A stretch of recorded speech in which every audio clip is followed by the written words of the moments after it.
Hello, everyone. In this reflection, I want to discuss anticipatory grief, which is the grief a person experiences before an unexpected death occurs.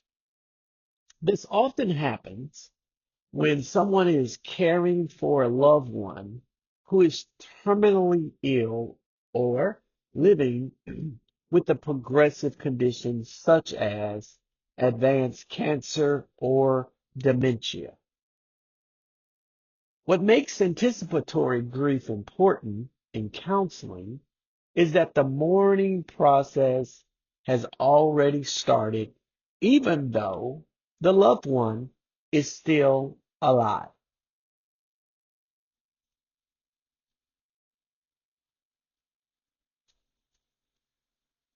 What anticipatory grief means. On this slide, I define anticipatory grief as grief that begins before death when a loved one is terminally ill or progressively declining. The mourner is already responding to loss while the relationship still presents. Clinically, this matters because families are often grieving health and roles, routine, and future plans all at once. The core idea, grief begins before death when a loved one is terminally ill. Why it matters clinically, families are grieving. And when we look at how we behave during this time, we overlook a person's functioning, not considering the fact that this person may be suffering from anticipatory grief. Some of the clearest signs of anticipatory grief include sadness and tearfulness, persistent sorrow, crying, emotional heaviness before the death occurs, anxiety and dread, fear about suffering, death, and life after the loss, exhaustion, sleep problems, low energy, and caregiving strain over time, mental preoccupation, difficulty concentrating because the loss is constantly in mind, and guilt and ambivalence, feeling both love, frustration, and a relief and shame at the same time. Early withdrawal, pulling back emotionally as a way to protect oneself from pain. Person may feel overwhelmed while also trying to stay strong for the loved one who is dying. The signs often appear together with caregiver strain and role stress. People grieve more than the coming deaths. Another important point is that people are often grieving multiple losses at the same time. Losses already happening, declining health and independence, changes in communication and personality, interrupted routines, roles, and future plans, fear of loss, identity tied to caregiving and relationship. Why does this feel confusing? The loved one is still alive. So the grief unfolds in pieces that create a painful mixture of hope, sorrow, anger, helplessness, and love in the same season. They're not only anticipating the death of independence and the future they expected to have together. This is one reason anticipatory grief can feel so confusing and emotionally layered. A major question is whether anticipatory grief shortens bereavement after death.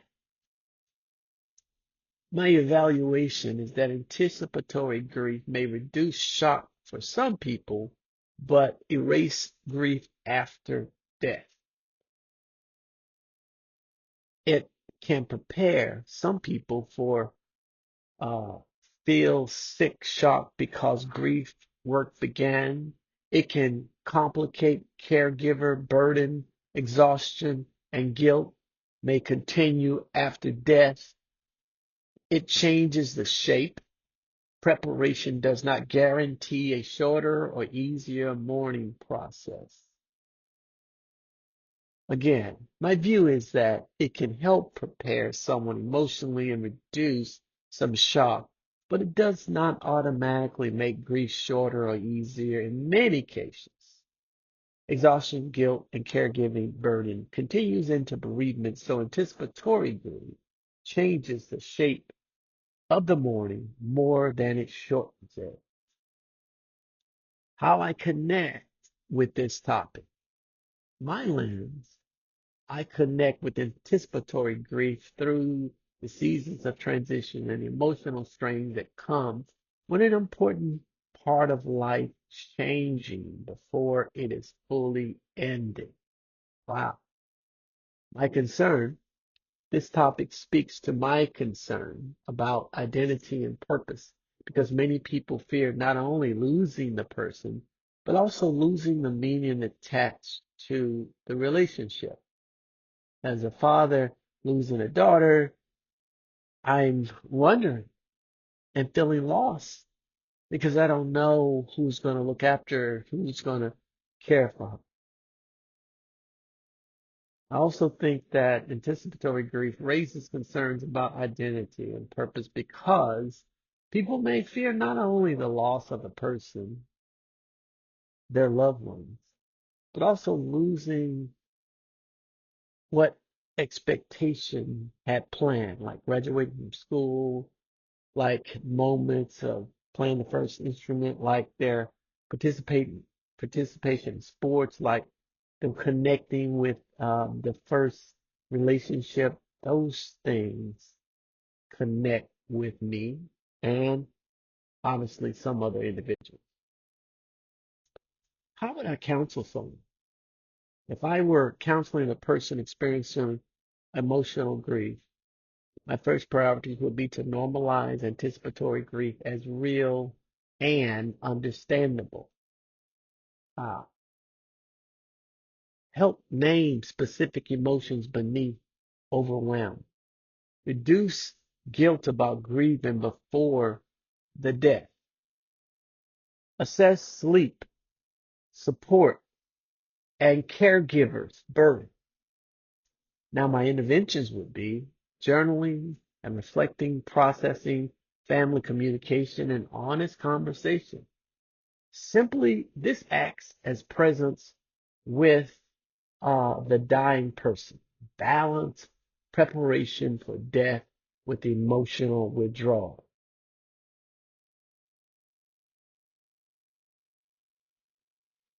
What would I listen for beneath the surface? Because I tend to work from a psychoanalytical lens, I would listen for unconscious fears, attachment pain, and earlier losses that may be activated by the present situation. Simply put, I would listen for what may be happening beneath the surface. Unresolved fear, fear of abandonment, helplessness, and being alone, left alone.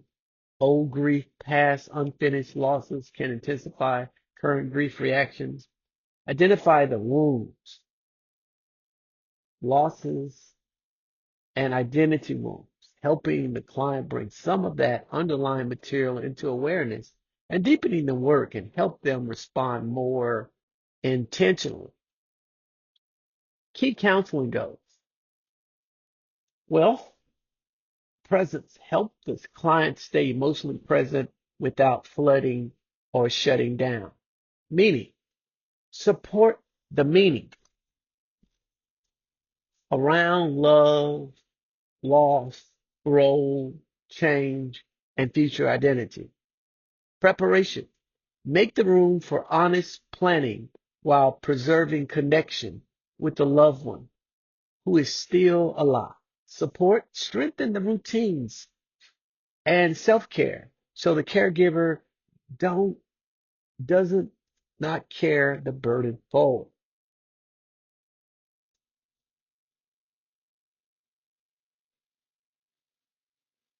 These are the main references informing this presentation, including Warden and current scholarly literature on caregiving, grief, family, grief before death, and narrative support for anticipatory grief. Together, they support the idea that anticipatory grief is real and clinically significant experience that deserves thoughtful and counseling attention.